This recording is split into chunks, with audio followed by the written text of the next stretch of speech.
Hey, John. So I pressed the button and we're live. Yeah. Oh, you hit the wrong damn button. Well, I hit the right button. Oh. So I'd like to we're a little early because Well, just come back off and we'll come back on. No, we're not gonna do that. This will just be the behind the scenes while we wait. We gotta wait for Jamie Page. Yeah. I discovered so last night Steve Nealon, aka Harneal Media, and Patrick and Mark Lindsay, Patrick's Workshop, and Mark Lindsay CNC, and a few other cats were there. But at the end of the session, what happened was that I don't know. We were talking about this and that, internet and all that, and I discovered.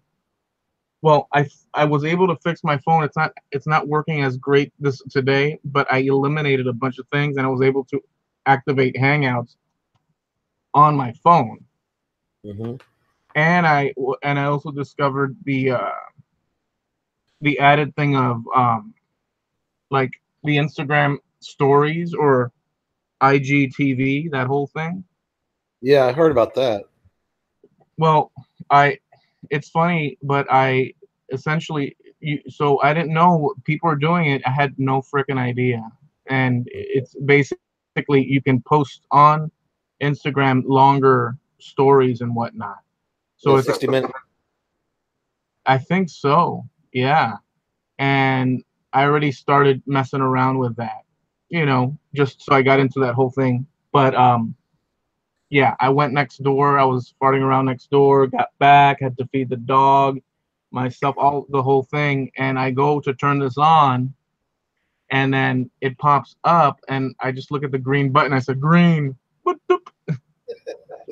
And we went live. For you guys out there, let me see who's there while we wait for Jamie Page. For all I know, Jamie Page might have forgotten that we even have a darn show here. For all I know, he's probably sleeping. No, what it is, the devil dog scared him away. Well, I don't know how you could forget, but let me see who's out there. We have Katie Dotson. Hey, Katie. Harneal Media. He says live a little early. Bob Lee's in the house. You hit the wrong daggone button. Patrick's is in the house. Eloy, Katie says Eloy mashed the right button at the wrong time. That's exactly what I did. Yep.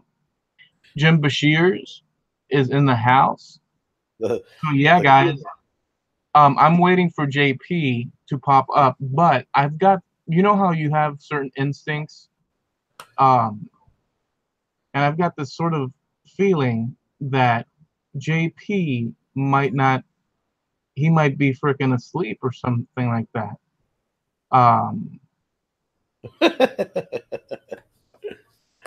So I might have to go it alone unless if this guy terrifies him. Do you think he's terrified of July? He says he calls him a sadistic. He calls him the Antichrist. This little fella, the Antichrist.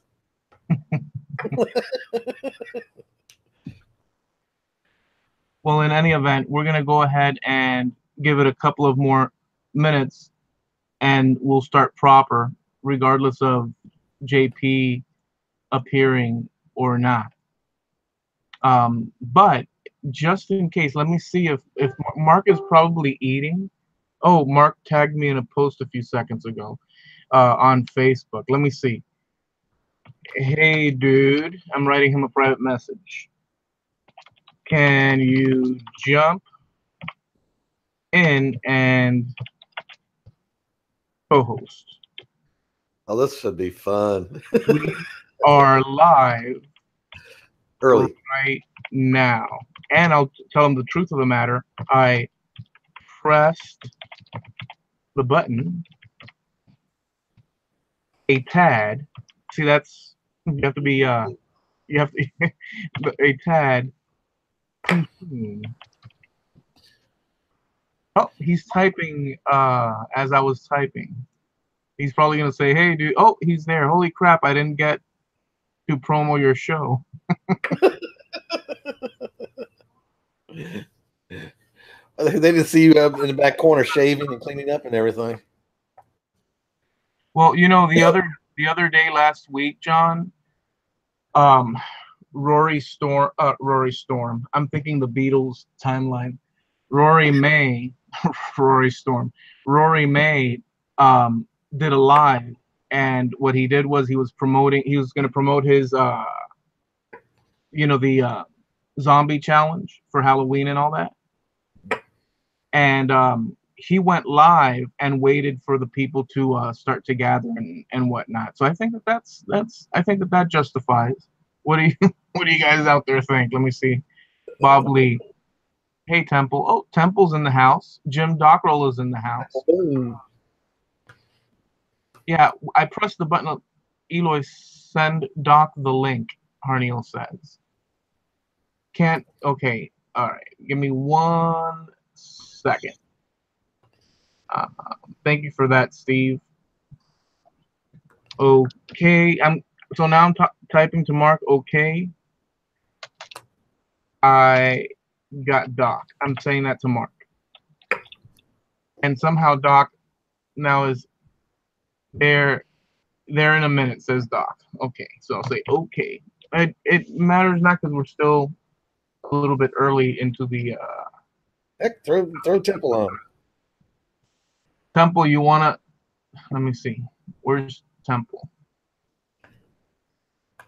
Oh, Doc. Sad face, low. He says, "How is everyone?" Says Temple. Bob Lee. Hey, Jim. Jim D. Jim Bashir says, patting Doc on the back. They're there. Billy Burt's in the house. All right, so thanks for that, Steve. So for you guys that just joined us, what happened was, so I'm in my insanity and whatnot, and this is the Mad Maker show, so it's all good. But I pressed the darn button to go live way before I had to. And we're not starting the show just yet. We're about to start the show in the next 5 minutes. I'm just waiting for Doc. I have the guest on, which some of you might know because you've seen him around. But yeah, I discovered Instagram IGTV, and I started farting around with that because you have to do it vertical. And between that and the house and this and that and coming back and all that, and then I turn the thing on. Okay, I'm getting ready, and I see the green button. I just go, and now we're live. We've got 14 watching right now. We've got 14 watching. I can't tonight, Eloy. Sorry, man. Up to my neck in editing and show prep. Damn. Who's that? That's Twidell. Okay. Well, forgive him this time. Well, Doc's getting his stuff together there to do the thing. So yeah, man. I've just been a crazy, insane, busy mess and exhausted to boot. I've been in Twilight Zone for the past 4 days. We've got the Doc icon. Yeah, there he is. There he is. Good evening, ladies and gentlemen of the YouTube universe. Early Bird Show. And the supercontinent. How'd you get the I know Steve Nealon, aka Harneal Media, mentioned, hey, go talk to Doc, but did you see it? Yeah, if you scroll through the chat a little before then, the minute you said that you didn't feel that JP was coming, I went and cleared my schedule. Okay. I had some investment bankers coming by to talk to me about some stuff that I had going on, and I told them, I was like, screw you guys. I've got Mad Maker business to attend to. Damn right. And now I'm here attending to it. So just give me a second. Let me open up this beer, and then I will do the thing where I put the little bar with chat on the side of my computer. Yeah, and I didn't even get a chance to prep for this either. You're a bullshitter. You're wearing a double logo. You're wearing a logo hat and a logo shirt. You're like, oh my god, I don't know what. I had no clue this was going on. No, I'm talking about I was going to have something funny just for Eloy. Oh. Well, it panned out good for me then. Yeah, because it's sitting in the other room on the table. Oh, don't worry, because you have no idea. I had something prepped too, but between the hustle, I had something prepped. Yeah, I got something prepped too. Yeah, it's right there because I'll go sit there and prove something to you.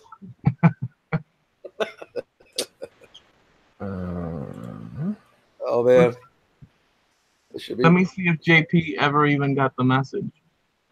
Nope, he hasn't looked at his whatchamacallit. Okay. All right, so we can go ahead. I think we have 2 minutes, but I think we can start. How do you guys feel about starting 2 minutes early? Whatever you're ready. Put me in, coach. Actually, you know what? Let's start it at 8 sharp. That'll be a first. We always started at 8 something, 8-1. We got 1 minute and counting. Oh boy, where's the ball drops? Well, the thing is that like with these shows, so the idea is we have all these guests on, and then we're interviewing and this and that, and the idea is to kick off with the show and do the thing and this and that. But in this one, we had this early start, so there's a little bit of just hanging out, which is fine. But remember, there's going to be edits afterwards where we get clips from you and, do many clips and whatnot. So there's all that. But, okay, it's now officially 8 o'clock. You guys ready to do this? We're going live. In the words of our good buddy, Rory Storm. See how I did that? Yeah. Let's do this! Well, it's actually Rory Storm and the Hurricanes from the beginning. Oh yeah. His name is Rory May. I did correct it myself. I don't know if you heard. Oh, you did. You can always go back. It's all recorded, so you guys can't do that. But anyways, let's begin. So for you guys that are visiting us for the first time, that come across this after the fact, we interview people from around the world that create things. They use their imagination, things that they were taught as kids by their parents, guardians, just, and transferred knowledge, or they came about it and discovered their own path along the way. They create things with wood, metal, and electronics, painting, art, crafts, leather, just everything you could possibly, drawing, everything you could possibly imagine. And so we call this the Mad Maker Show, and we're actually quite mad, to be honest with you. I'm not gonna sugarcoat this anymore. We are all insane. You guys are all. You may think so. Some of you mad makers out there and our buddies out there. See, here's the thing. Some of our buddies out there that are hanging with us, they may think, no, it's those other people that are totally bonkers, but not me. No way. Well, guess what? Message coming across the lines. You're all insane, but it's a good insane, because we follow our own paths. And you know what? I kind of like it that way. I wouldn't want to have it any other way, really. So we interview creative people, and today we have Be Happy Woodworking and Honeybees. And this is John right over here, which we're going to interview you in a little bit, John. But before that, I do want to introduce our co-host, Doc Jared HIldabrant. How's everyone going tonight? Someone was feeding back there. Is that me? Right, John, anytime that you don't have a thing, like a conversation going, try and mute it just in case, because of the dynamics of the thing. I don't know if it was you or not. It was you. Oh, throwing blame. All right. First of all, I just wanted to give a what's up to John's brother in the audience. James, I believe. I believe it's your brother, right, John? He's saying what's up, so sending love. Wanted to say that right away. New face. Wanted to make sure he was welcome, not the usual jerks that we have in the chat. Usually, this was so act respectable. No, what's up, everybody? Doc, check me out. I guess I'm on Instagram still, right? Yeah, same name. Happy to fill in for JP. No man crafting mug. That's JP spiel. I got a beer, and I ran upstairs to get chips because it's the Mad Maker show, and you can't do it without chips. Let's go through who's out in the chat. I'll start at the start. All right, Katie Dotson, Stephen, don't call me Harneal, Nealon. Mark Lindsay says hello. Katie Dotson said her name already. I repeat people. I'm not as good as JP. The Patricks, Wildman's out there. How we doing? Bob Lee, Jim Bashirs, Maker's Mind. That's the Temple. Boom. Jim Doctoral, alumni. How you doing, Jim? Billy Burt, how we doing tonight, Bill? Chip Builds, how we doing? Sterling, how you doing, bud? Good to see you. Topside, everything going well, I hope. Haven't got to follow too much, but I would imagine that you're not floating away somewhere commenting in the chat, even though it is the Mad Maker show and it would be that important, and I wouldn't blame you for that. But glad to see everything's good or good-ish. Anna's workshop, how you doing, Anna? Oh, Javier, how we doing this evening, my man? Oh, Sir Michael Lawling of the Waffle House in the chat this evening. Again, James, John's brother. It's good to know that got family support. Hopefully he starts talking crap in the chat and you don't get to see it to defend yourself. I think that would be a good turn for the chat this evening. And we got our buddy OJ out in the chat too. How we doing, bud? All right, so that's it for the chat. Glad to be here as always. Always here to pick up a spare when I can. Back to you, Eloy.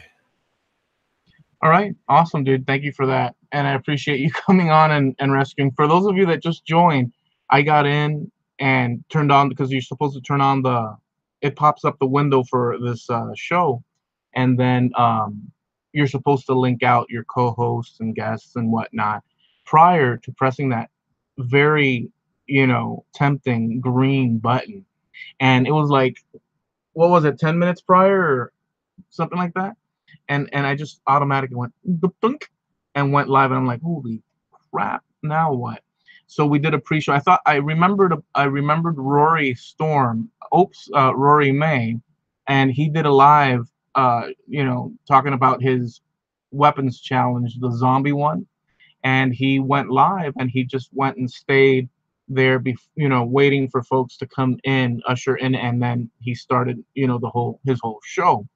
And I figured, well, that kind of, in my mind, justifies the thing, although it's totally not the case, but it justifies it. I do want to mention a couple of things. So I have a friend, and the friend her name is Sherry, and she's been a friend on Facebook for a long time. She just started a new channel. I talked to Doc about it because she likes to do all sorts of different, from food to, well, ghost happenings and whatnot, and conversation, just a lot of stuff. And the name of the channel is Vertical TV. And so I'll just drop it here if you can go check her out. Well, I think that'd be cool. Vertical TV. So there's that.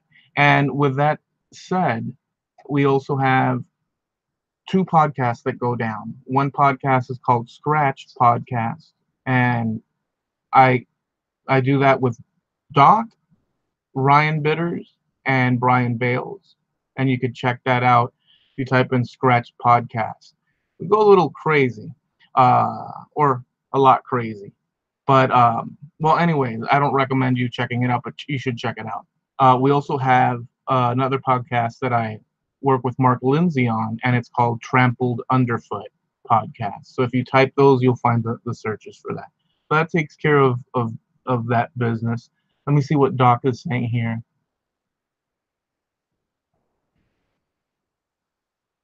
Okay. So I'd like to welcome John LaCourse, Be Happy Woodworking and Honeybees. John, thank you for coming on and sharing with us. How you doing, dude? I appreciate you inviting me on. I'm doing pretty good, just taking it one day at a time, as always.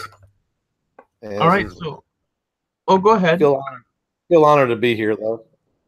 Yeah, dude. For sure. So I first saw you in chats on YouTube a lot. In the evenings on different shows. I think it could have been on Charles Deering's show and some other shows as well. And I'd see you you used to go and check out Charles Deering, yeah? Yeah, Charles Deering, Carl and Robin. That's right. Temple, a lot of people.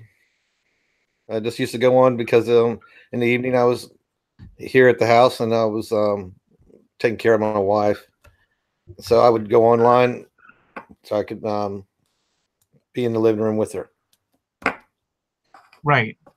We're gonna get into different timelines and all these things, but that's the first time that I saw you, and you've always been very active, in the community and supporting the makers. How did you run into like the internet side of the maker community, incidentally? Well, a few years ago, I was wanting to get back into doing woodworking. I've always done woodworking, and I was doing honeybees, and I was just doing some surfing online and was going through the YouTube channels and everything, and I noticed these live shows, and they caught my interest, so I decided to pop in on those. And then I found out that Robin and his wife, I mean, Robin and Carl were coming to the Atlanta show, and then they were coming to Macon. I couldn't make the Atlanta show, but I was able to make it when they came to the Middle Georgia Turners Association, and got to meet them there. And they seem to be such warming people that I decided to start looking more online, and found an amazing group of people out here. Very cool, dude. So yeah, so I saw you there, but I didn't talk to you or see you face to face until you joined Makers Media Network. And how'd you hear about that? Well, I heard a few people talking about it, and then the more I got into the group and everything, and got into a few chats, and I was invited to those, and they said you need to check out Makers Media Network, and I said okay. So I started checking into that, and then I said, well, let me go ahead and apply to it, and I was very shocked that y'all approved me, and it's skyrocketed from there. All right. So I'm gonna ask you. I usually, it depends on the vibe of the moment and stuff. I go with the flow and with the questions. Lord knows that's the truth. But we'll start from like, give us a little bit of where you're from, a little history of you, your family. Just give us a little bit of that so that we have some placement. Okay. Well, I come from a military family. I was born in Heidelberg, Germany, and came to the United States, and we lived in Virginia for a good bit of my life. And I graduated from Virginia, and then I moved down to Georgia. I was invited to move down here to Georgia, and I came down here and decided to make it my home. I liked it down here, and down here I met my second wife, and we got married, and we were married for 22 and a half years. And now it's just my co-buddy at arms. He just hopped over to the other couch, staring at me now. You're referring to your little doggy July? Yeah, my protege, the one who everybody seems to enjoy, and torments at the same time.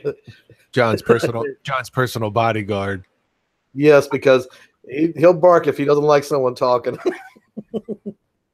I think that they don't know what the heck's going on. Dogs, like for instance, my dog, probably because he's sitting right behind me in his little bed, he probably thinks like I'm insane. I'm just sitting here babbling, and he's probably in his mind, oh, it's babbling time again. Because, you know, he may hear other voices coming out from the computer, but what do they know? So they probably think we're insane. You know how much they put up with? They think we're insane, and they're like, okay, well, they feed me, so, you know, we'll let it pass. But what do they know? He'll watch the shows with me. He's gotten so used to y'all's voices now, he doesn't pay attention anymore. Okay, wait a second. Hold on. You're trying to tell me that you don't believe. You're saying that jokingly, or are you serious? I'm serious. When I'm sitting in here in the living room, because he wants me to sit in the living room with him, he'll sit right here or over here, and he'll look at the screen. That's how I caught the photograph that's on my Facebook page of him sitting right here and us looking at the TV. So you, dogs are quite aware of TV and dude, I don't know. I've heard of such things, but I don't know. I think they look at the screen, they see lights changing, and they're like, "Oh, look, squirrel," and then they're over with it, you know. And then the audio can soothe them and stuff, but to actually look at the screen and see a person there and think that's a person. Yeah, he'll recognize faces, and he'll actually perk up or either lay down. Okay, that's crazy. I wonder what folks out there think. I mean, I don't know if dogs can, but maybe so. I think that a person would have to be physically in front of them, or they hear a noise like through the audio. But like if they see it on the screen, they're just looking at images. I don't know. It's a weird thing. But anyways, so you have a brother and he's out there. Tell us a little bit of you guys growing up. Do you have any other siblings? Just give us a little bit more of that. There's 4 boys all together in a family. I got an oldest brother who lives in Virginia, and then I got my next oldest brother who lives here in Georgia too. He lives in the same county as I do, and then I got my identical twin, James, that's online right now, and I think he's in Dallas right now or somewhere in Texas, but he travels a lot. And growing up, where did you say that you grew up? At least the first half. Grew up in Virginia, basically, and so with family members and stuff. But just went to high school there. I went to college there a little bit, and just. But you told me you mentioned it because when we're on Hangouts, you mentioned to me that you did a stint as a kid. Your family moved. Tell us that. Yeah. We moved around a lot. Moved to Virginia, and from Europe, and so we have relatives over in Europe. We have relatives in Virginia. My father's family's from originally from France. They moved to Canada, then from Canada to Virginia. I'm sorry, Canada to Boston. Family was actually brought here by the Kennedy family to the Boston area. Okay. So you also told us a little bit of the schools that you guys went to while you were over there. Schools of America and stuff like that, about how they teach you basically survival skills and stuff.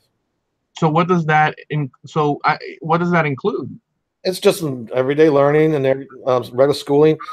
And then after school, you do somewhat like it's like advanced Boy Scouts. So give us a few of the little sort of lessons and whatnots that That's just well, so you learn a lot of basics of camping, survival, stuff like that. and that was you and your brother, or all the children? All of us actually went through it at one point or another. And when did you move back? I believe it was about, I can't remember. So, I think we were 10 that we came back, 9 or 10, something like that. 69 through 72, somewhere in there. Did it leave you? I assume that it left you a pretty big impression, having that sort of, you Our know, family's very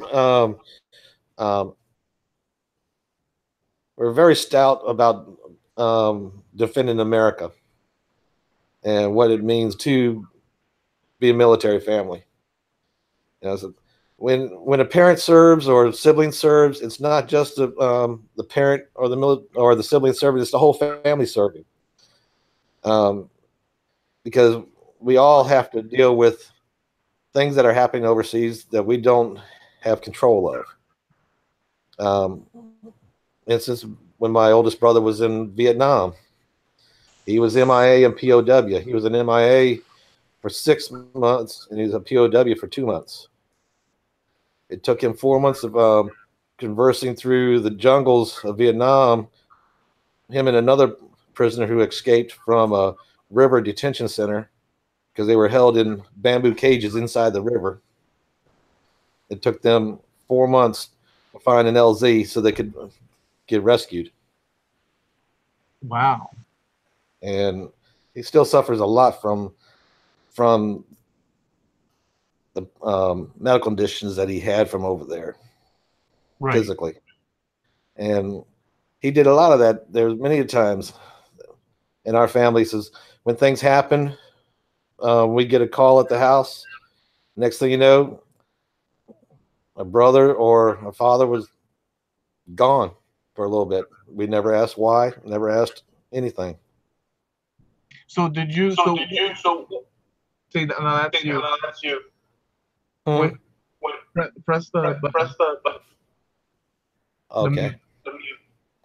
You're gonna have to be active with the mute. So when I ask you the question, because you know the reverb, effect, or echoing effect, better said. So when I ask you the question, then you unmute. I'll stay quiet, and just in case, because it just bombarded. So growing up, a few more questions about that, and then we'll move on. But I'm just curious, so we can get it on record. So growing up, what were the cool things, fun things, memories from your childhood? It could be anything from activities to toys to movies, cultural things, friends. Just give us a little bit of that.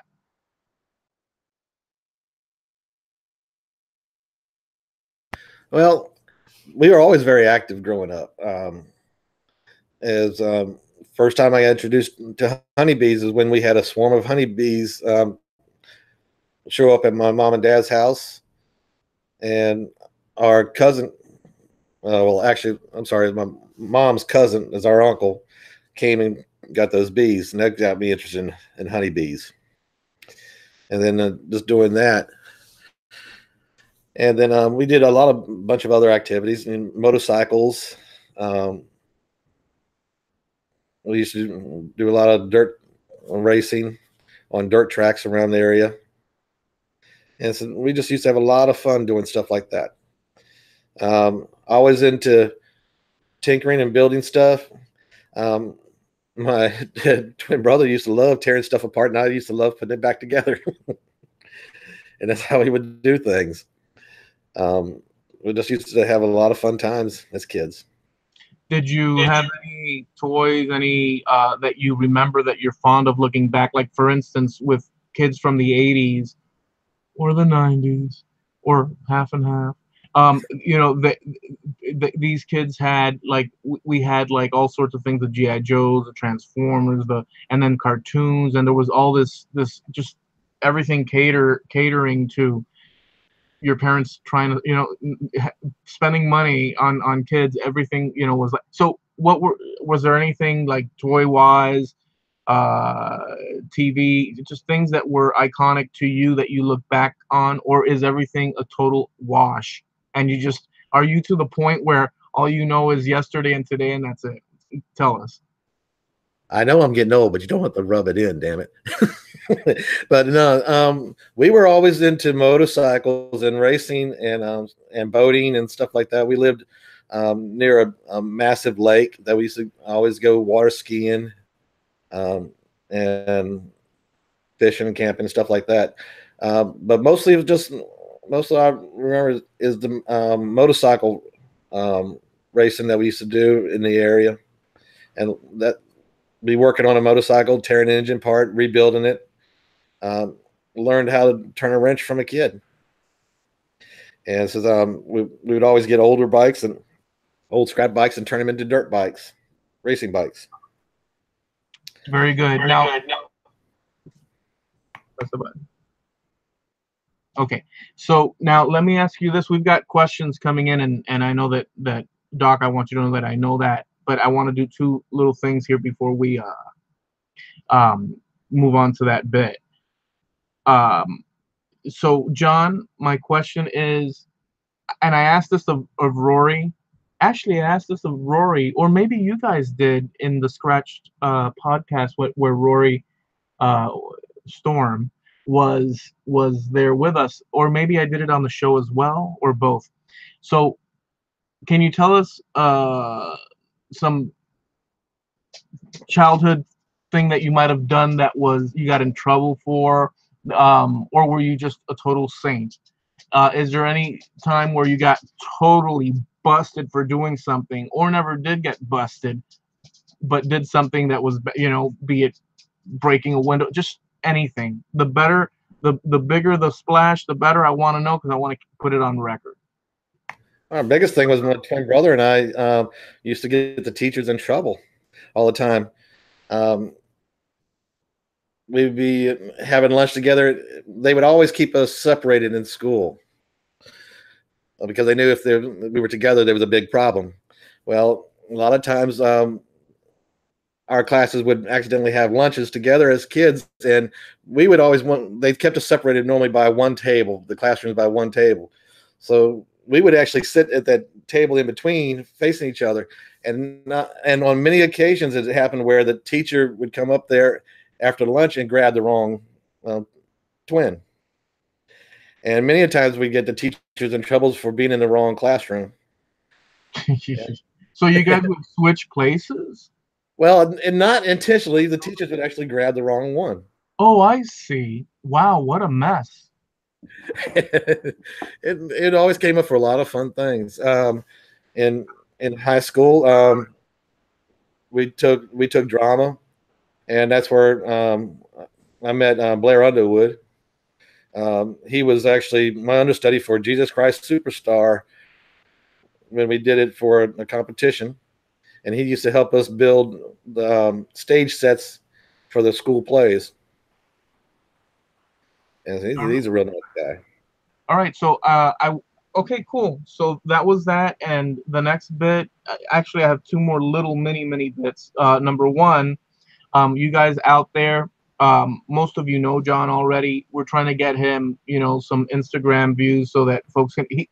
So John has this whole production going on where it's natural product, and it's, let me see if I have it here. It's beeswax, and we're going to talk about that. And I know there's questions about that. It comes in a stick. But so yeah, so check out the links if you haven't subscribed to him. You might want to go check him out, so that so he gets his Instagram followers up, or on his website where he has the products that he's selling, which are all natural. But we'll get to that in a second. Talk to us briefly, because there's questions about it. What you do with bees. I want you to just do an overview recap, because I know there's questions, and then we'll get into it. So just give us the framework, and then Doc will take it away from there. Or he pressed the wrong button and left. John, you might want John? to. Yeah, John pressed the wrong button. Finally, it's my turn to shine. I'm gonna start singing. At the most like important moment, because John did a lot of hard work to get this up and stuff. At the most important moment, oh look, he's back. At the most important moment. Sorry, I had a brownout here in the house. Oh, it was a brownout. I thought you pressed the wrong button. No. So did you get the gist of it? Give us an overview, and then we'll pass it on to Doc. I've been I decided to get back into beekeeping about 8-9 years ago as a hobby, and I got up to where I had about a little over 50 hives about 2 years ago. And since I've always had extra wax, and I used to use it to do some of the finishes on some of the projects I did, where I built a cooler, and I used some of that for the inside to waterproof it. I used beeswax to waterproof the inside of the cooler. And then I got injured about 2 years ago, and I'm down to 4 hives now, but I still have a lot of excess beeswax, and so I decided I would use it to make some finishes, because it's the best product out there in the world to do that, and because it's all natural. And you're going to show us also a few samples of pre and all that, but we won't touch on that. You have all that ready with you, don't you? Yeah, I have almost all of it ready. Okay, cool. So we'll pass it on to Doc Jared. All right. So, how's everyone enjoying the show so far? My twin talking about me? Oh, the chat, John. The chat is active. What's going on? I don't know, but I think Jim Doctrell is correcting my spelling right now. Yes, I know. 2 with 2 O's, Jim. Jim, you know what? You know how you're Doc, D-O-C-K? Sometimes I think we should change the vowel. Yeah. I'd like to buy an I. Anyway. A couple questions for John in the chat. First one's from Jim Bashirs. Bashirs, he asked, what do you think about the plastic self-draining hives?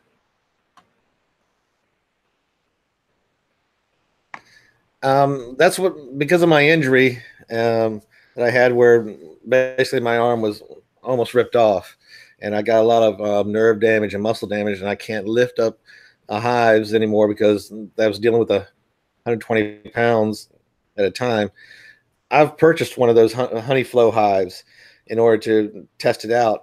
I believe there is a use for them, and I'm going to see if it's going to suit me to where I don't have to physically move the frames except for once a year when they're drained.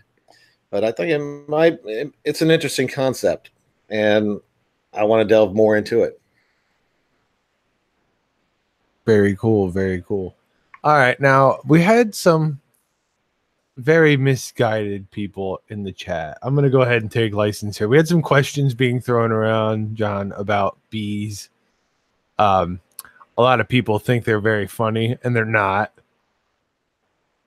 Yeah. So if you could, because I know you're very verbose and you love bees, so without going full dorkasm on us here, just kind of like, kind of go through, what it's like day to day to have your bees.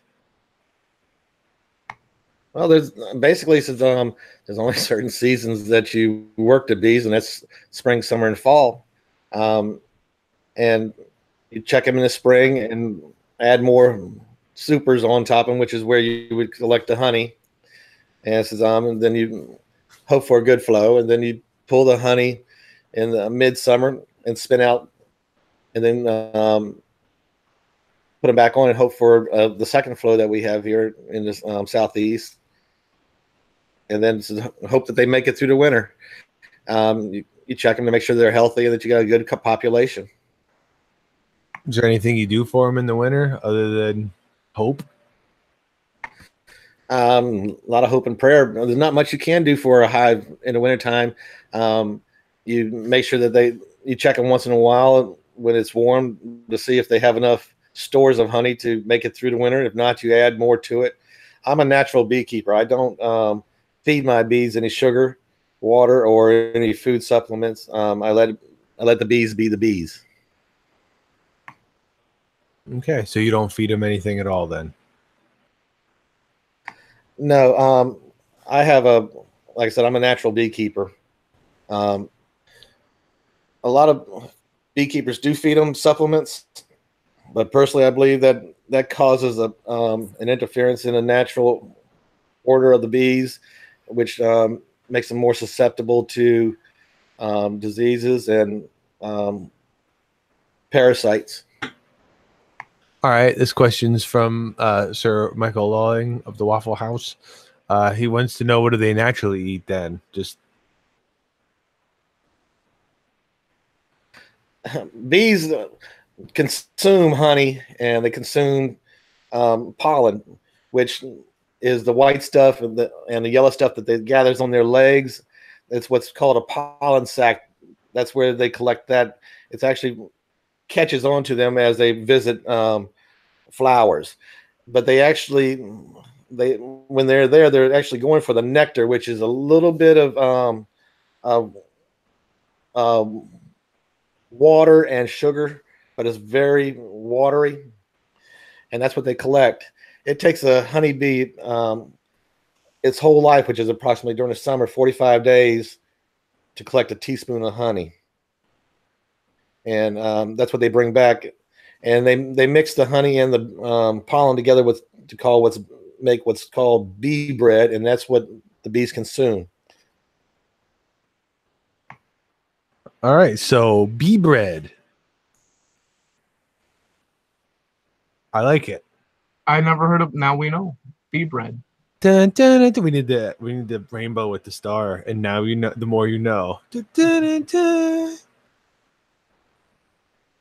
All right, very cool. All right, like I said, a lot of what we had going on out in the chat was some very misguided stuff. All right, Jim Bashirs has an actual question that doesn't involve bee earwax. There was a lot of bee earwax, little tiny Q-tip questions. We're gonna forgo that. We're trying. This is a serious show about information And stuff.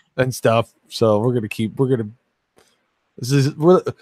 the Mad Maker Show. I'm gonna say it here. The Mad Maker Show is the PBS of maker interview shows.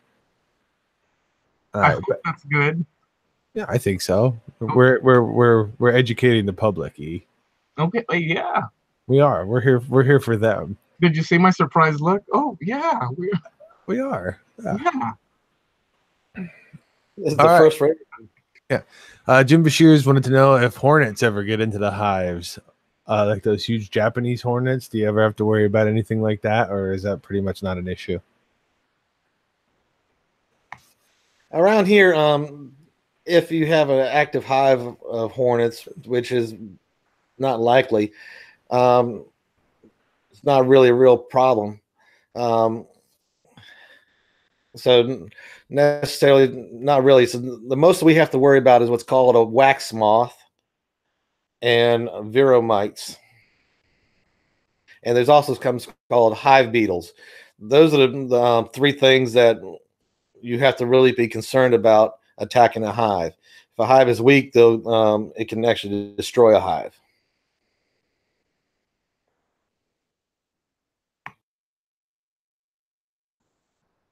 Well, all right. Yeah, very cool. Sorry, I couldn't get to the unmute button quick enough there, and I was going for where it usually is when you're not on air down below. I didn't know what was going on there.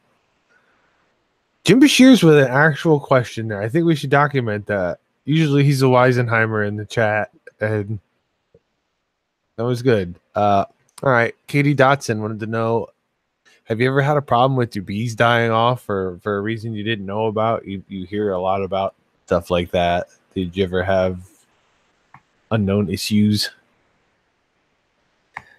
That's a very questionable subject. There's so many people on both sides of that. Like I said, I'm a natural beekeeper. I believe in letting the bees be their bees. And all my hives are what's called feral hives, wild hives. I like them because they're more adept at protecting their hive and defending the hive and cleaning the hive. They're more hygienic. A lot of beekeepers now breed their bees to be where they're so docile you can actually stick your face in a hive, open it up, and stick your face in there, and the bees will just sit there and look at you.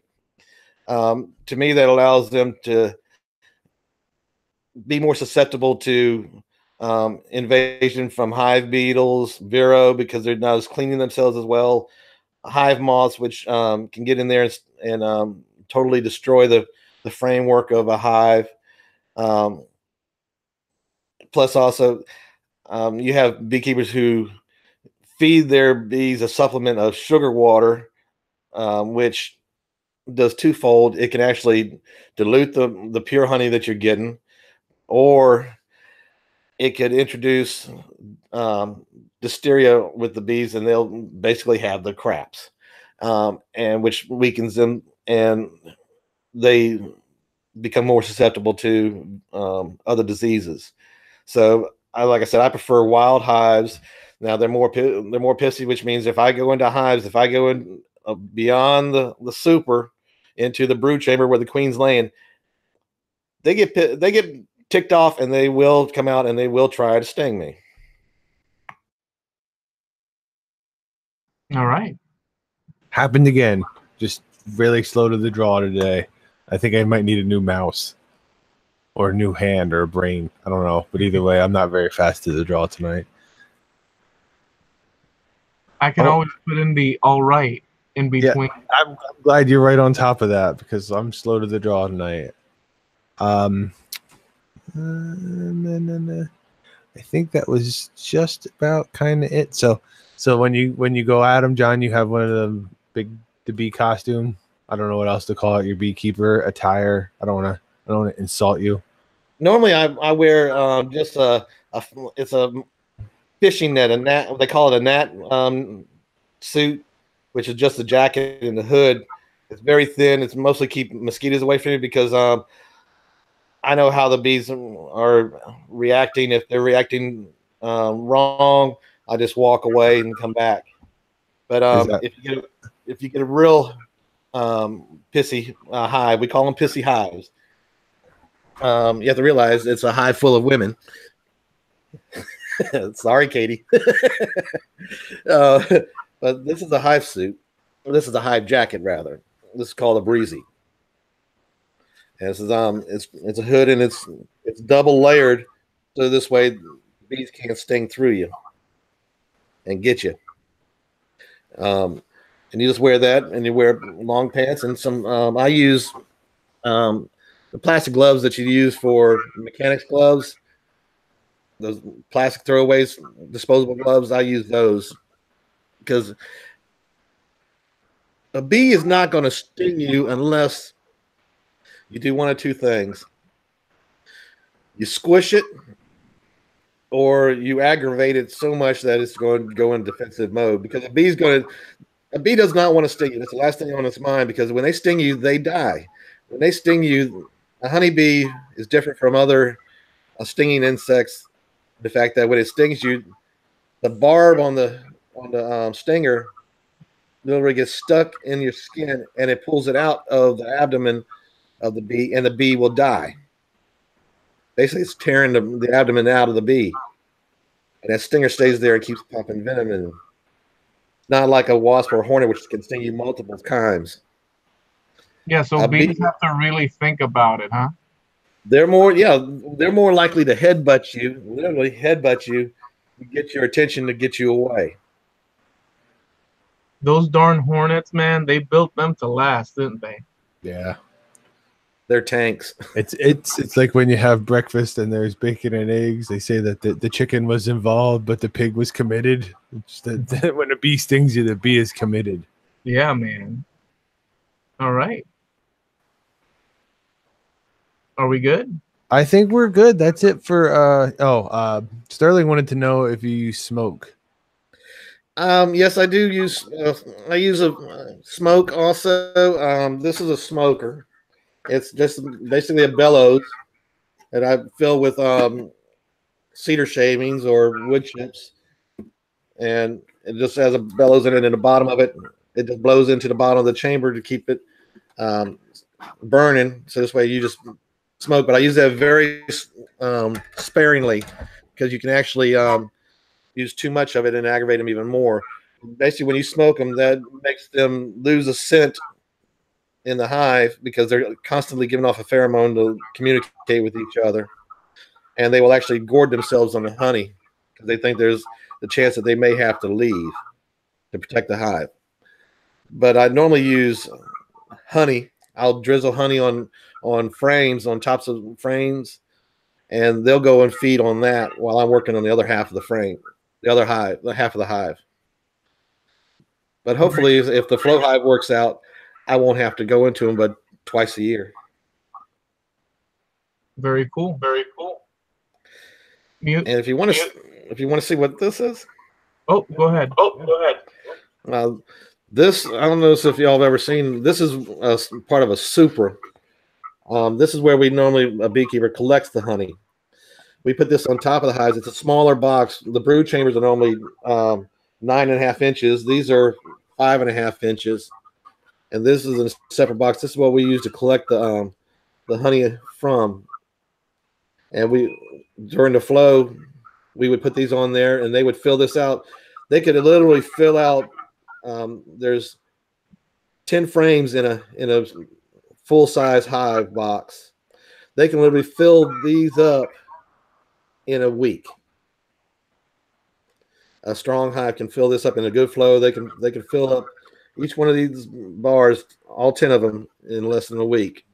And you're looking at when this is full, this weighs about right now it weighs about 4 ounces as it is, but when it's full of honey, it weighs upwards of about 2.5 pounds. Amazing, dude. It takes a hive 8 pounds of honey to produce 1 pound of wax. Which we're gonna get into in a second. I think there was one more question, Doc. Yeah, Sterling wanted to know. He said we had bees and they often had swarms. Did you collect swarms for new boxes?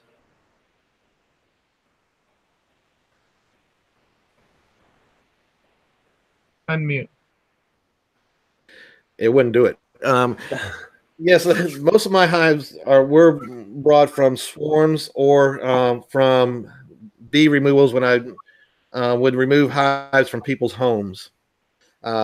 People found a beehive in their house, and I'd go in and I'd remove the hive, and I'd go and clean it all out for them.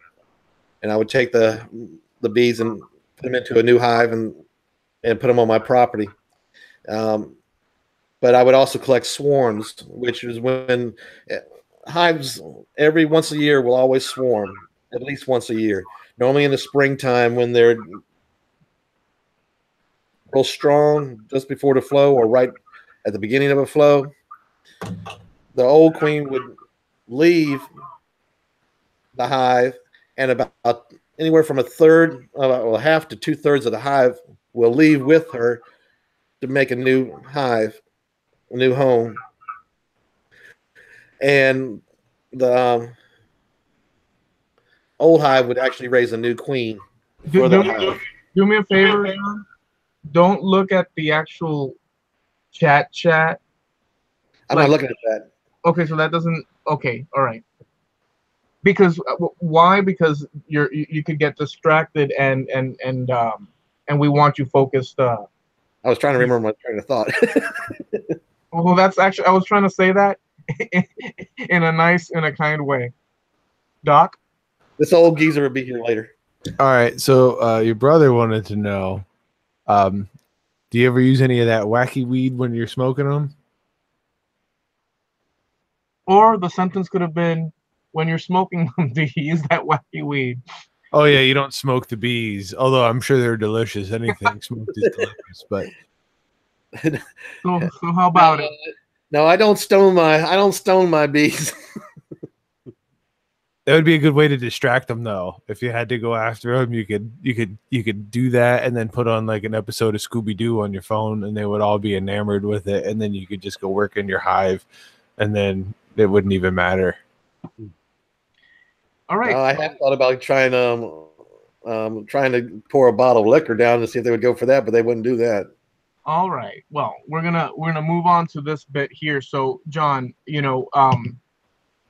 so I'm fairly active. We all are online and whatnot. And it's been a while now, but you created a product, and I mentioned it at the beginning. And before, I've done a couple of lives and mentioned it here.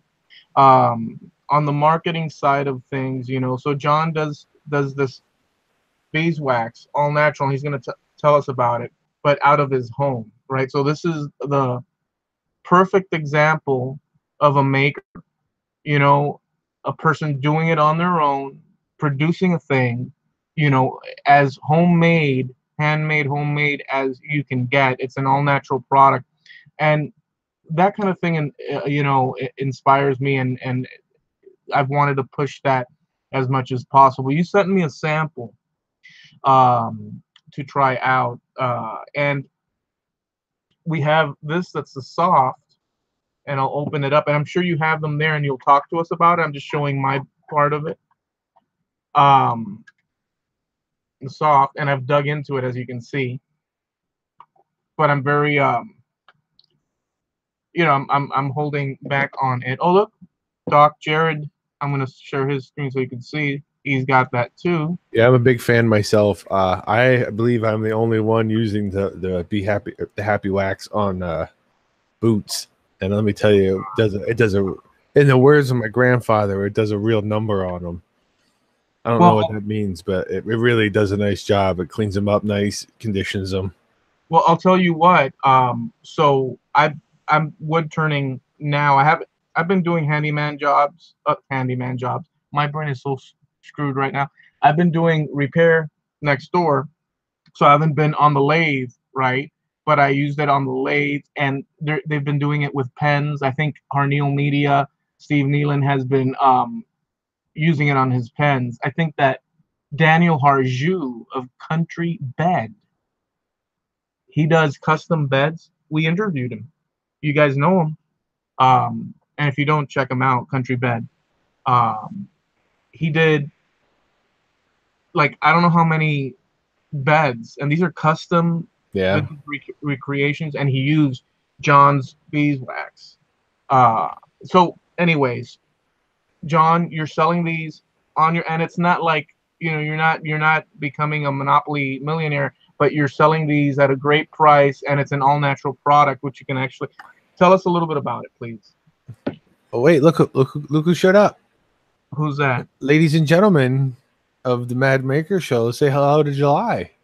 Oh, there he is. I'm telling you, I didn't want to. You're tempting me too much. Yeah, go ahead. Oh, I'm trying to see. This is the thing. I'm trying to do this because John's marketing skill situation. Not that I'm any, but at least it leaves a little bit to desire. And now he brings in his doggy. And guess what? I am now incredibly tempted to tell a story. I was trying to be a good guy. Look, I was trying to be a good guy, and there's a great story. In fact, I'll tell the story at the end for you guys. And I'm sorry, it's a true story. Well, no, if John says no, I won't tell it. But John, go ahead and talk to us about the product. Go ahead. I had to do that. Well, I have excess beeswax, basically because you have to rotate out frames, so because they get old. So what I do is I melt it down, and then I constantly strain it out and reheat it, restrain it, reheat it, restrain it until I get a pure wax. And then I take that and I mix that with a little bit of coconut oil, because I prefer the coconut oil, because to me it just seems to work better. And as a thinner, I have two brands. I have the Happy Wax the Soft, which allows you to add a little bit of a oil to the wood. That's the hard, but allows you to add a little bit of oil to the wood, plus also give it a starter seal. And then to use the hard, and I always made it a problem with trying to pull the hard out of the tins because it's such a hard wax. I decided to put it into a screw top stick. Yes, a deodorant stick. And this allows you to apply it to your surface or your turnings as it's turning to there he goes. What did he did you last he wanted some coffee. Oh, is it really coffee? Yeah. Yes, coffee he's drinking. But this allows you to put it to your surface and apply it without getting it all over your hands, and also to control the amount that you're applying. And then afterwards you buff it off to give you a hard gloss finish, but you actually still feel the texture of the wood, and you get to see the true beauty of the wood.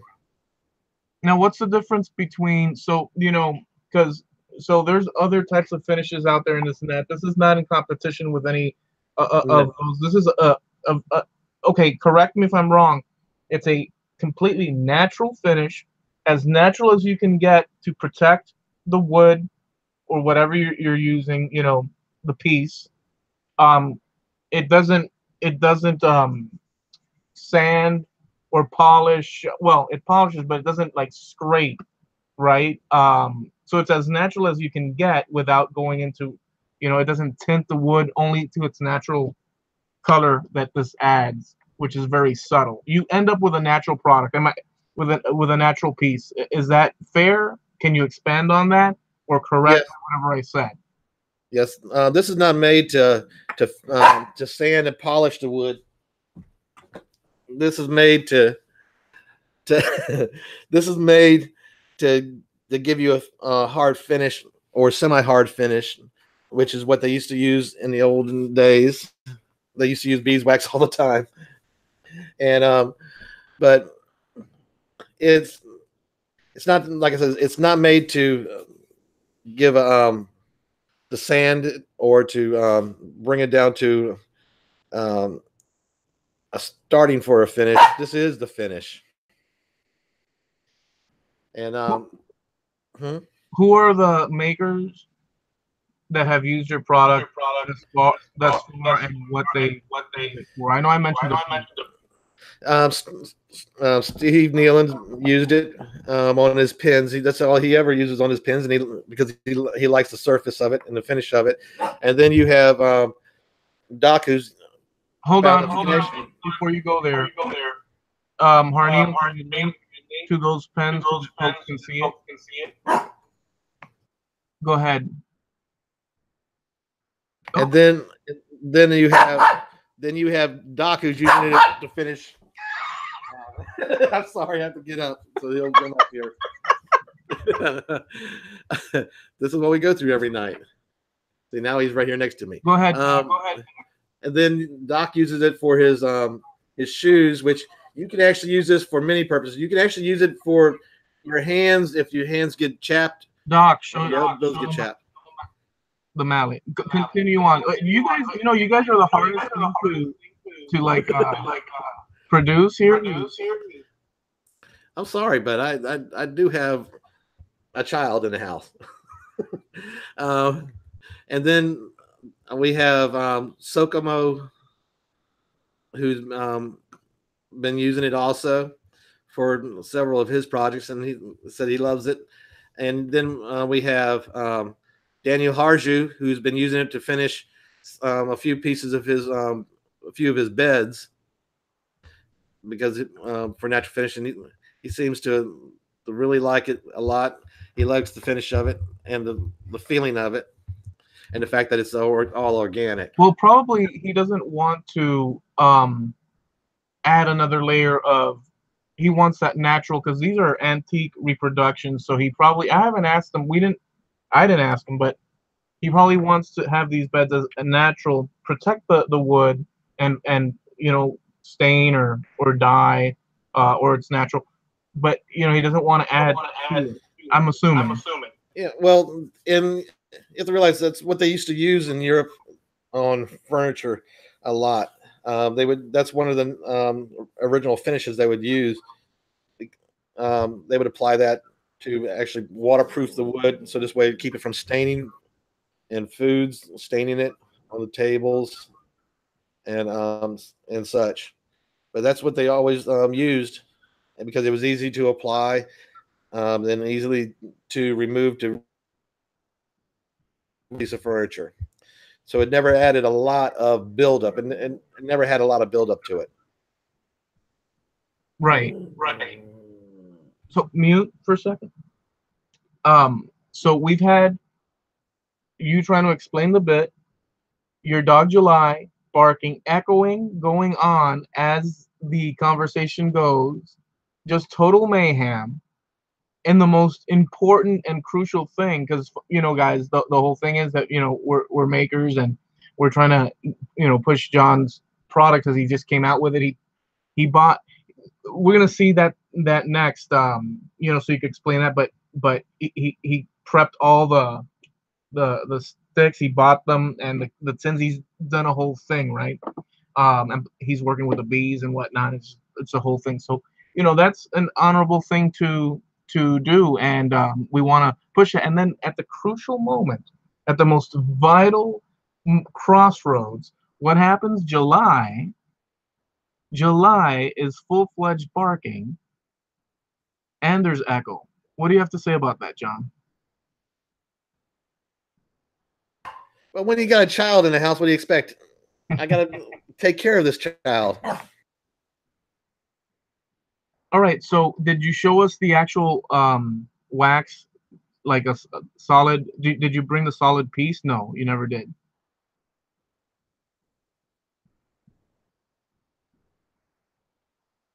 Tell us a little bit about. So keep holding it up and talk to us a little. You're still muted, but talk to us a little bit about that.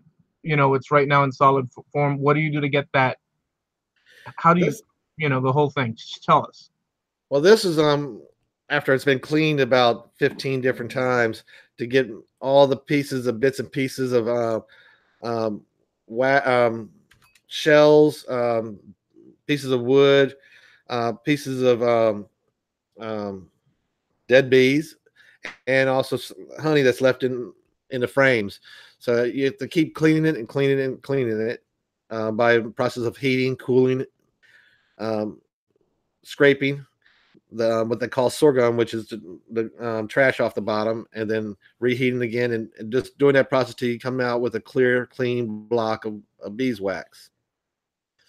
It takes about 2 to 3 weeks of constantly reheating and melting and cooling. It's a very homemade process for you. Like, I'm sure that, are there any like institutions that there's like some sort of streamlined in and out? There's the wax through machinery and this and that, or does it always have to be the process? Because this is as traditional as you can get. No. Yeah, this is very traditional. Now you can send off your all your old wax and have it cleaned by a company, a bee company. And what they'll do is they'll take it and put a big old pot with all the other beeswax that they collect, heat it up and steam it, and then send it through under pressure through a series of cleaning pads, and it comes out as bright yellow wax. And they'll either make you sheets for your hives, or they'll pour it into blocks and then mail it back to you.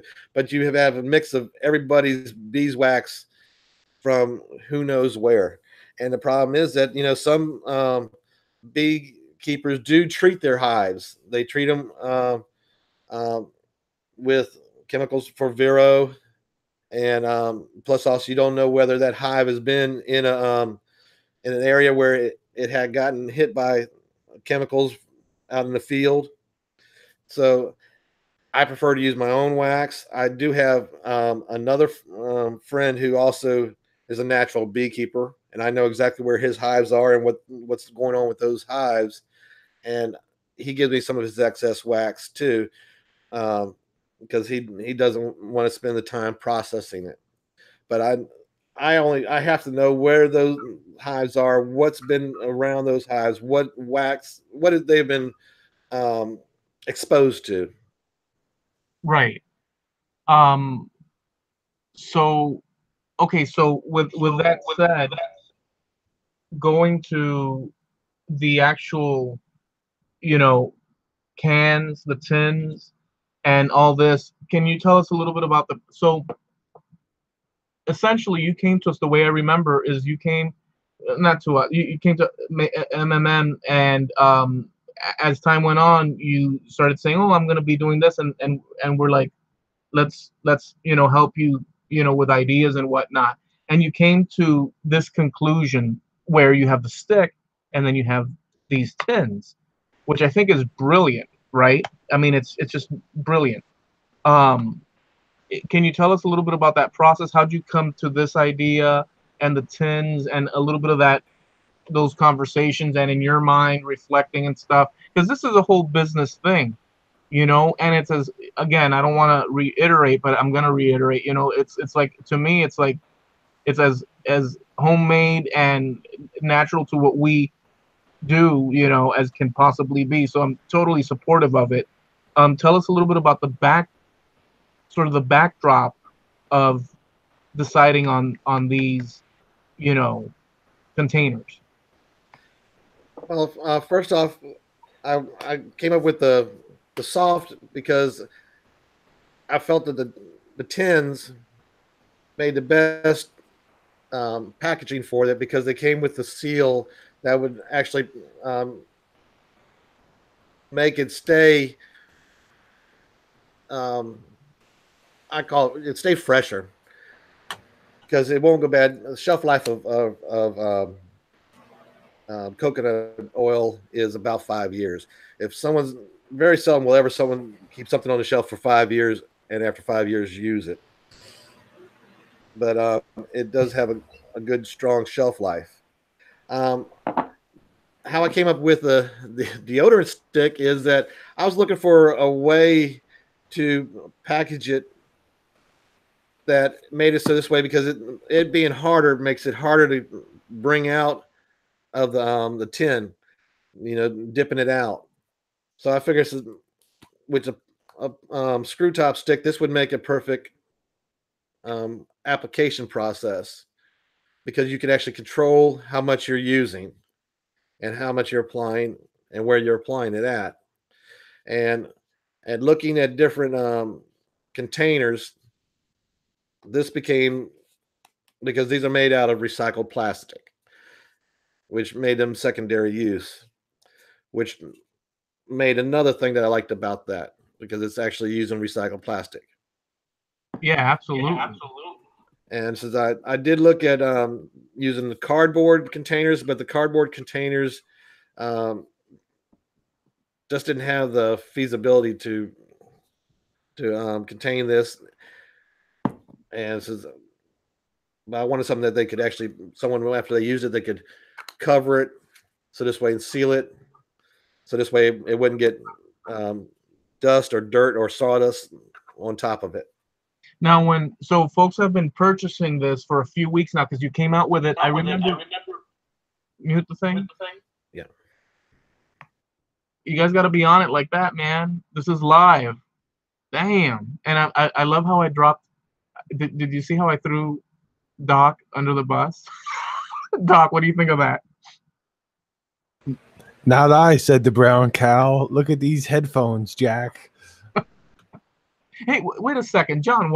Why don't you pick up a pair of headphones, and that would sort of eliminate all the freaking issues. Says the guy that's not wearing headphones. Yeah, but I don't echo. So I said it every now and a blue moon I will echo, but for the most part you'll get no echo from me. In fact, I don't know if am I using the right you know what I just realized? I've been using You're using the mic on the camera? Yeah, I connected this thing and I never switched it. You know why I didn't switch it? Because I pressed live too quickly.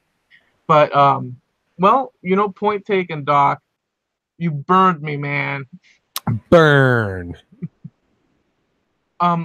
So I even forgot where I was going before we went down that road. What were we talking about just prior to us deviating? No one knows, so it doesn't matter. The sales of Happy Wax. Oh yeah. So about 2 weeks ago, you busted out with the Happy Wax, and it's called Happy Wax, incidentally. And so I went and did.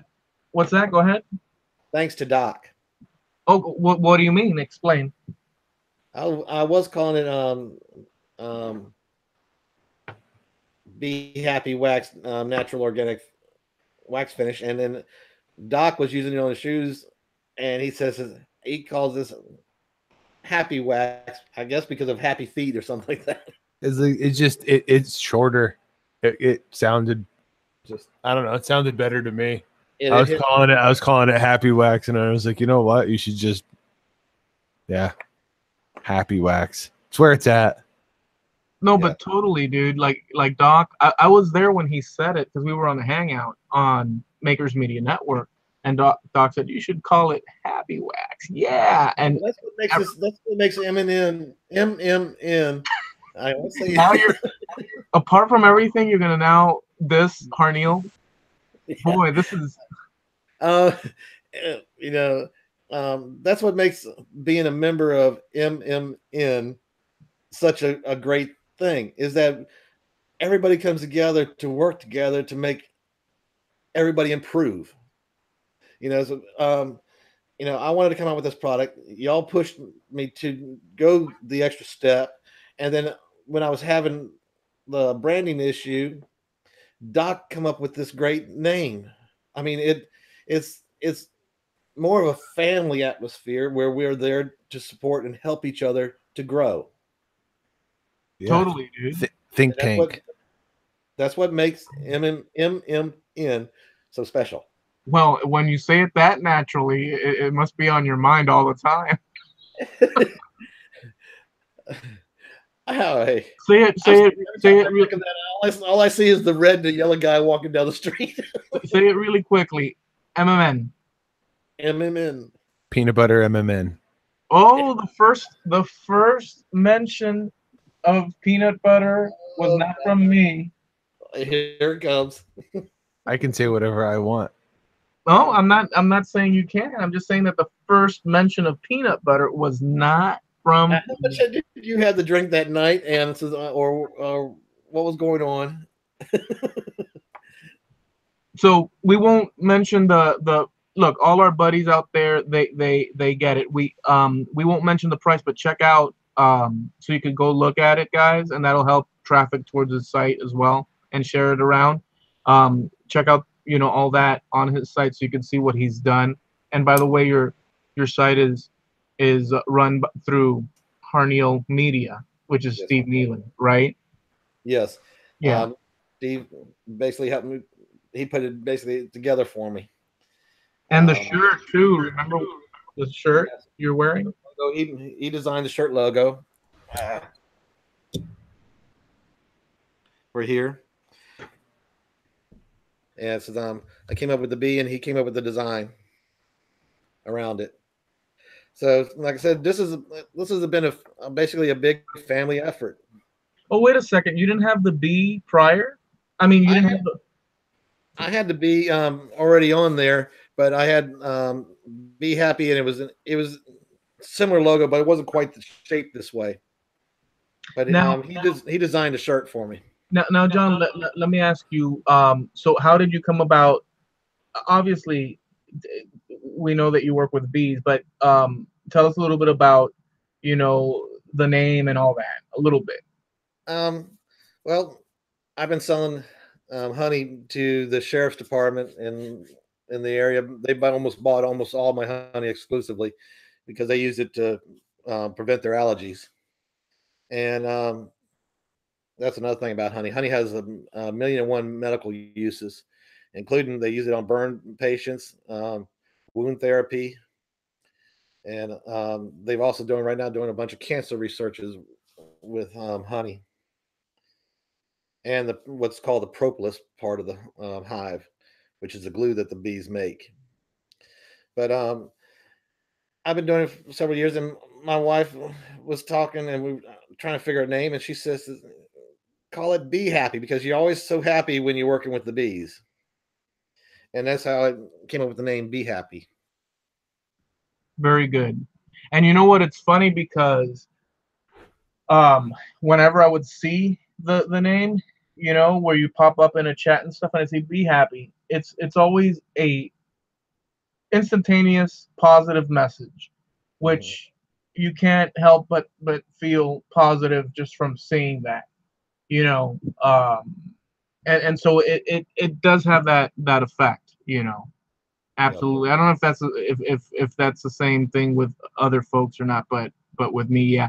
Doc, are there any questions, any comments out there from any questions from you? Just a little bit of that. No, no questions coming through. A lot of people asking questions back and forth about the Happy Wax, and you know, Oh, my twin brother, he's a pin turner also. oh, is he now? Yeah, no, but lots of people talking about the Happy Wax, and Sitch. No questions at this time. All right. So, John, how about I'm going to ask you this: other disciplines besides the the bees and the hives and all that, what other types of things? I know you're a mechanic as well. Can you just name off the different things that? Well, well, I basically call myself I was a mechanic until I got injured at work. Which Can you tell us a little now, bit about that?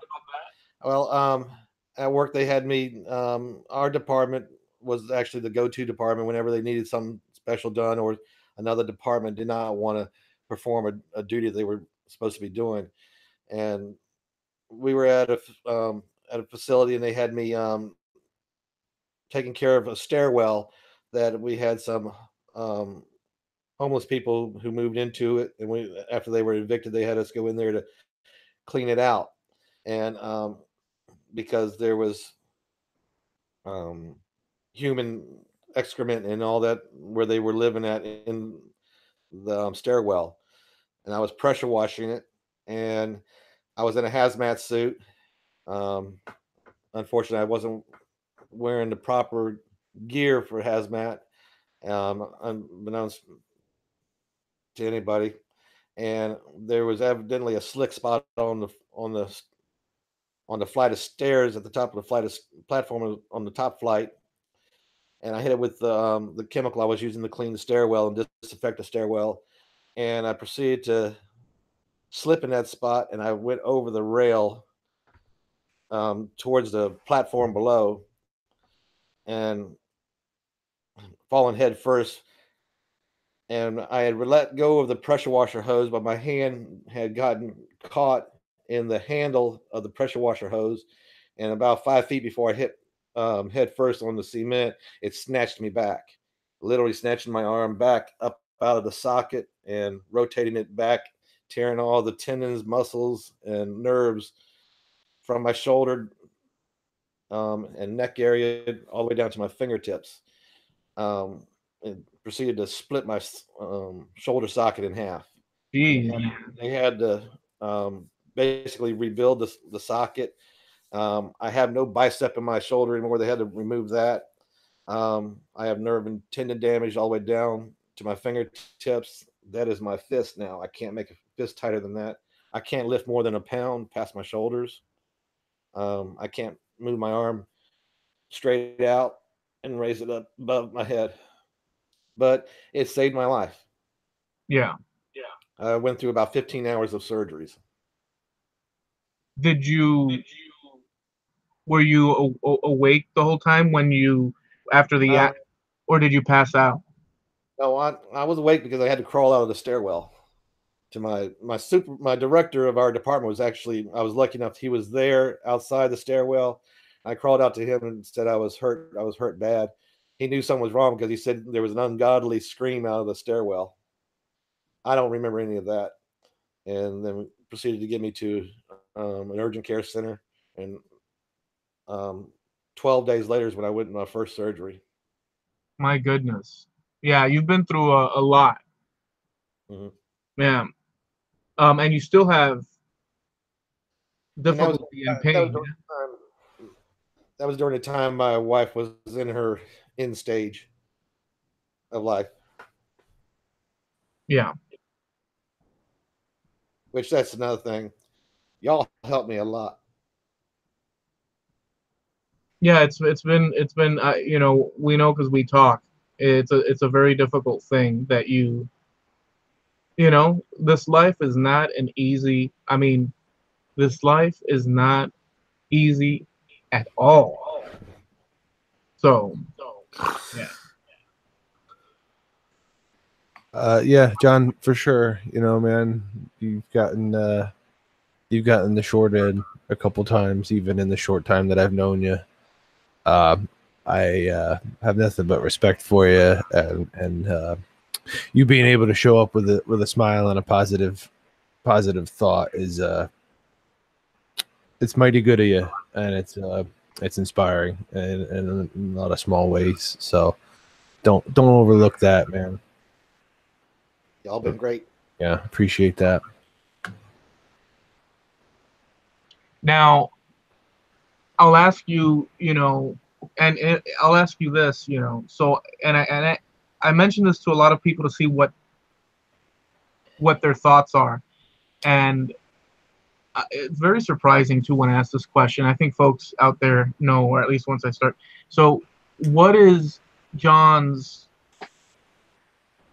philosophy, life philosophy, with challenges? Well, I'm not done yet, John. Jeez, man. Sorry. I guess you can fill in. I got my statement already made up for that because I know it's what I've lived by all my life. Okay, well, hit us with it then. I grew up with this statement that I found on a little plaque when I was a kid, and it was live for today, dream of tomorrow, learn from yesterday. That's very good. That's what I've lived my life by. I've done everything I've done. My father instilled in us, try different things. If you don't like it, it's a notch underneath the belt, but at least you've tried it. And don't stop trying new things. I've done everything from lifeguarding, scuba instructing. I've built power generating windmill motors that I sold all over the United States. Anything and everything. Try it. If you don't like it, it's another notch underneath the belt, but keep on going.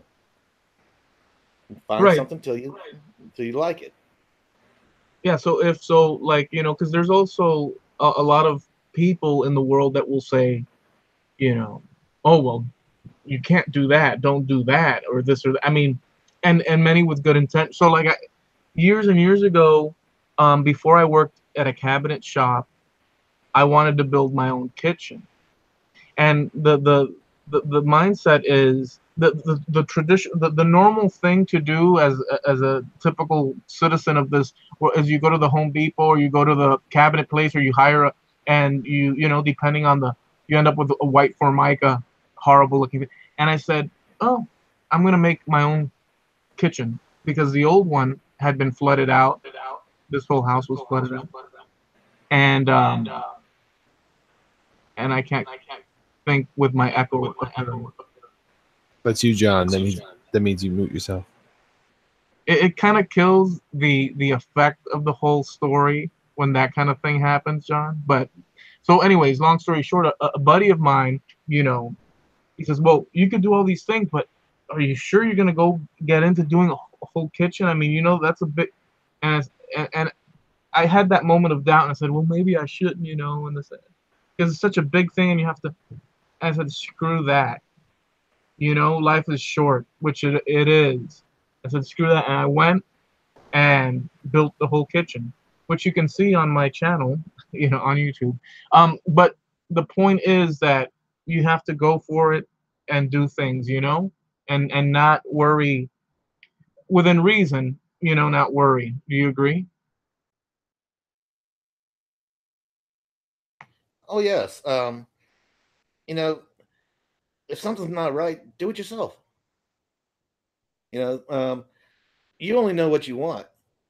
No one else knows what you want. And sometimes you got to do it yourself to get what you really want. And that's part of the fun, the adventure of learning how to do something. I mean, there's a lot of things that I don't know how to do.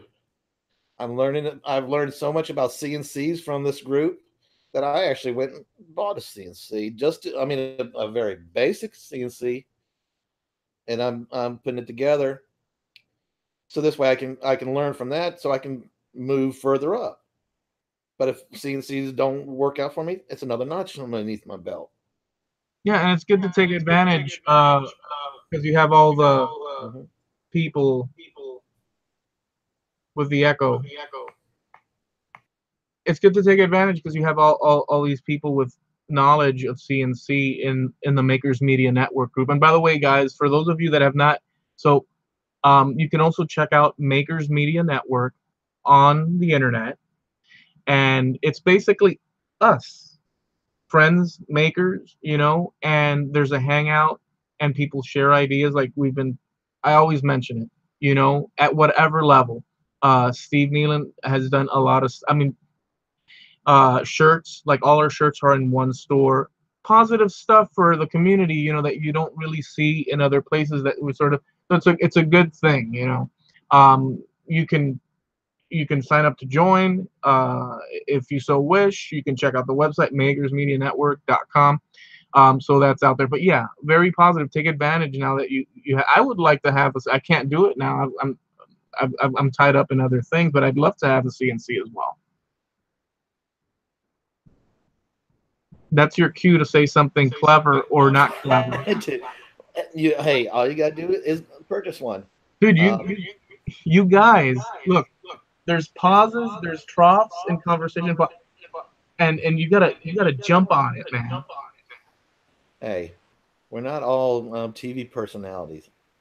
I see July is there and munching away. Full attack mode. Yes, he was hoping that JP was going to be here because he was going to stare directly into the camera, so this way he could drive JP nuts. So, John, I want to tell a story so badly, but I'm not going to do it. Oh yes, I know you do, but hey, you're a master in your own mind. Oh, thank you. All right, I want to hop in here. Okay. Matthew Haas from Awesome Wood Things on the internet. Oh, my buddy Matt. He has a question. Has John been able to eat more nachos than me since the Atlanta woodworking show trip we were both at? Oh God, that man can eat. I mean, I was like, he was eating enough for 6 people at our table. I was like, my God. I said, where's this thin frame putting it all? Yeah, I think when he goes hard. Matt doesn't do anything halfway. That's a fact. Yeah, he goes hard at it. Does he wait? Does he actually wait to come out east to find good food to eat? All he's got over there is tacos. The wind always ends up blowing out through the south after a good meal. So oh, that was dumb. Well, no, you're saying like burritos and tacos. No, I got it. It took me way too long to get the joke, and then I got the joke. Sorry. It's okay. So, I'm gonna tell the story. Here's the thing, and it's not. You have to understand. We were on a hangout, and we were sitting here, and all of a sudden, in one of the little squares on the bottom, I'm looking. We're on a hangout, and we have such great times in the Makers Media Network hangout. And there's a Facebook group, but it's closed only to members. No, you're not gonna get me with the echo. You mute I that. was trying. So I'm looking at, and we're having a conversation on whatever topic of making and this and that, and I'm talking, and Javi's there, and Steve is there, and Portal. I think Doc was there. Maybe Doc, were you there that day? Always around. So actually, no. You know what? I came in after the fact. I had to get caught up on the story. Okay, well, so here's the thing. And by the way, usually a person would say you didn't miss anything, but oh boy, you sure did miss something. So we're sitting there, and I'm looking at the little squares, and then I look down, and in one square there's John, and John is sitting there like this, just looking, staring at the screen, and July is sitting right there, and his little tongue is going like this. Look, and John's cold stone, as if nothing is phasing him. And boy, we were just busting out laughing and laughing. And somebody went and see, this is how rumors and things start. Somebody busted out. No, go ahead, talk. You can defend yourself. Of course, You're go the ahead. one that saw that, and you hear what he's barking at you now because you said telling a lie. That's perfect.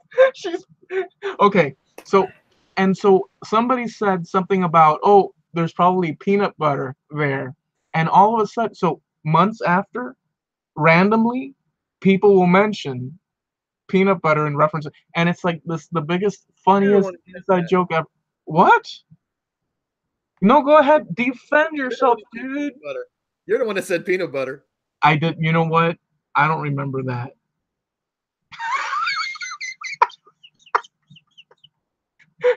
In any event, we have a lot of fun in the hangouts, and it's just the support is amazing from everything from CNC you could not imagine. So I'm really glad that I've gotten to know you, John, and I really appreciate all the support and your good nature. Your camera and audio is the most horrific hangout thing that you could ever, with the echoing and the whole. It's just, but I'm really happy that we've met, and I'm honored that you came on and did the show. So did you enjoy the show? Oh, I had a great time. It's been a fun time. I really enjoyed it, even though some of you came on 5 minutes before I was even ready to. It's been a great time. We averted disaster, So will you come back and see us? Anytime. Since that's what we're here for. We're here to support each other. All right, man. Right on. So, can you please give us your pitch?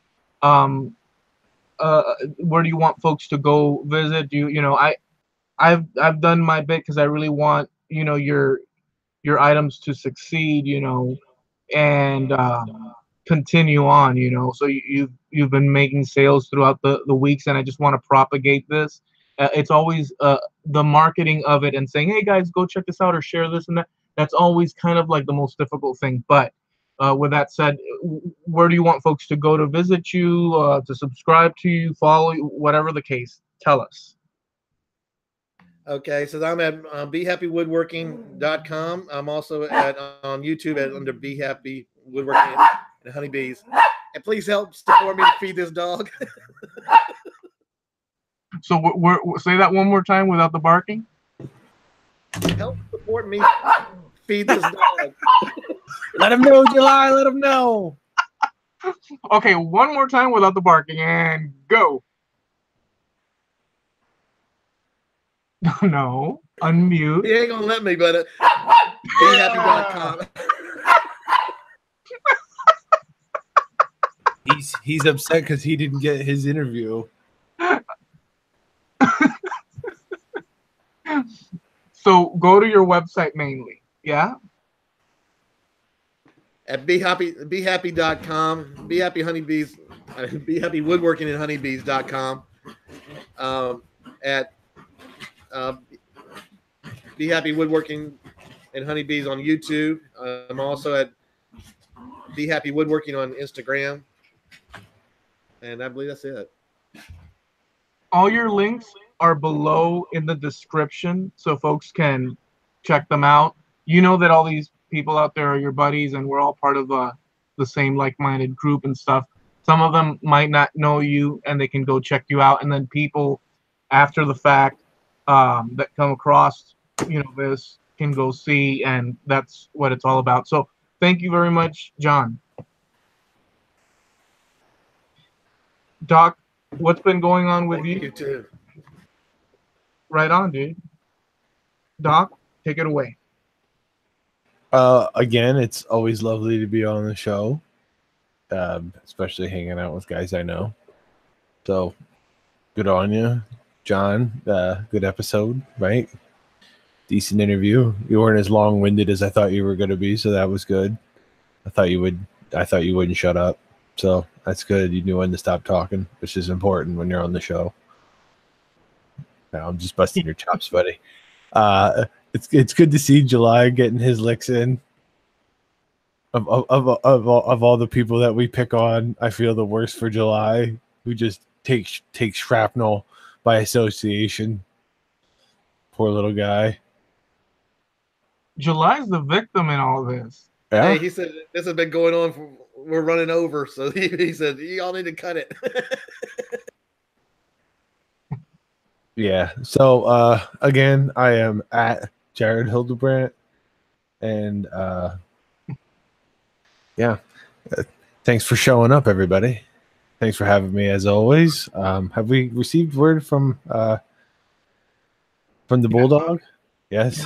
Yeah, we did. Okay. Is he all right? He says he said that he's not feeling well. He did fall asleep. Oh, it's all right. Just as long as everything is cool. Yeah, and I do appreciate Doc. Thank you so much for always around to pick up a spare when I can. Yeah, dude. It's look. So sometimes things happen, and you have to roll with the punches, and that's just part of the deal, that we have. So I appreciate you coming on and doing that. You're part of the show, man. Yeah, I'm glad to be here. Right on. So you guys out there, listen, thank you for hanging out with us. I mean, it's always a pleasure. I appreciate it very much, always, because heck, this is for us, like-minded people. We're insane though. Some of you might think that you're not mad, like I mentioned at the offset, but don't fool yourselves. You may think in your mind like you could be all, well, it's those people. No, you too. I'm telling you. But don't take you'll see. Sooner or later you'll understand this. Guys, have a beautiful week. And just enjoy the week. Let us know how the show went. Check out the links. Peace out. Say goodbye, guys. Goodbye, guys. Say it again, John. Goodbye, guys. Doc. Goodbye, everybody.